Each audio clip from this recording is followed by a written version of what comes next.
இன்றே டவுன்லோட் செய்து உங்கள் ஃபேவரட் ஷோக்களை என்ஜாய் பண்ணுங்க. மறுபடியும் என்ன பிரச்சனை? மூஞ்சியை தூக்கி வச்சிட்டு இருக்க? அன்னைக்கு சப்ஜெக்ட்ல ஃபெயில் ஆயிட்டேன்னு உன்கிட்ட புலம்புனல்ல. ஆமா. அதான் அப்புறம் என்ன படிக்க வைக்கிறதுக்காக வீட்லயே டியூஷன் மாஸ்டரை வர வச்சுட்டாங்க. நல்ல விஷயம் தானே. நல்ல விஷயமா? அவர் சரியான போரு, டார்ச்சர் பண்றாரு போட்டு. இதை எழுது அதை எழுது, அப்படி பண்ணாத இப்படி பண்ணாத அப்படி பண்ணாதன்னு நீ சொன்னியே நமக்கு சுதந்திரம் வாங்கி கொடுத்தாங்கன்னு. ஆமா. அதுக்கு முன்னாடி என்னென்ன கஷ்டப்பட்டிருப்பாங்க. அந்த மாதிரி என்ன கஷ்டப்படுத்துறாரு ரவுடி.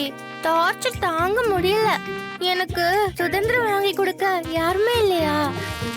உனக்கு டியூஷன் படிக்கிறதே பிரச்சனையா இல்ல இந்த டியூஷன் மாஸ்டர் கூட படிக்கிறது பிரச்சனையா? எனக்கு அந்த டியூஷன் மாஸ்டரை சுத்தமா பிடிக்கவே இல்ல. அது சரி, அது உங்க வீட்லயே சொல்ல வேண்டியதானே? சொன்னேனே, புரிஞ்சுக்கவே மாட்டேங்கிறாங்க. அந்த காம்ப்ளிகேஷன் வேற இருக்கா? அவர்கிட்ட தான் படிக்கணும்னு ஃபோர்ஸ் பண்றாங்க, திட்டுறாங்க. என்னால அங்க இருக்கவே முடியல ரவுடி. அதான் ஓடி வந்துட்டேன். என்ன பண்ணலாம்? சரி வா. ஏன் நீ வீட்டுக்கு வரியா? ஐயோ, அங்க வந்தா பெரிய கலவரம் ஆயிடும்பா.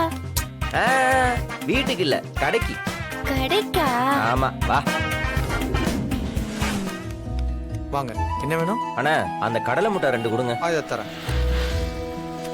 எவ்வளவு ஆச்சுண்ணா? 20 ரூபாய். இந்தாங்க. கரெக்டா இருக்கு. இந்தா. தேங்க்ஸ். ஐயோ, சொல்ல மறந்துட்டேன். இங்க பாரு பாப்பா, சாக்லேட் சாப்பிடக்கூடாது, பூச்சி வந்துடும். ஆமா, நானும் ஃபாலோ பண்றேன். ஆனா பர்ஃபியும் நிறைய சாப்பிடக்கூடாதான், அதுலயும் ஸ்வீட் நிறைய இருக்குமா. வீட்ல சொன்னாங்க. அப்ப வேற என்னதான் சாப்பிடுறது? ஃப்ரூட்ஸ், சாலட், நட்ஸ் இதான் சாப்பிடணுமா. அதையே சாப்பிட்டு இருக்க முடியுமா ரவுடி? பெரிய பிரின்சிபலோட தான் வாழ்றாங்க போல உங்க வீட்ல. ஆனா நீ எதையும் ஃபாலோ பண்ணிடக்கூடாதுங்கிற குறிக்கோளோட இருக்க.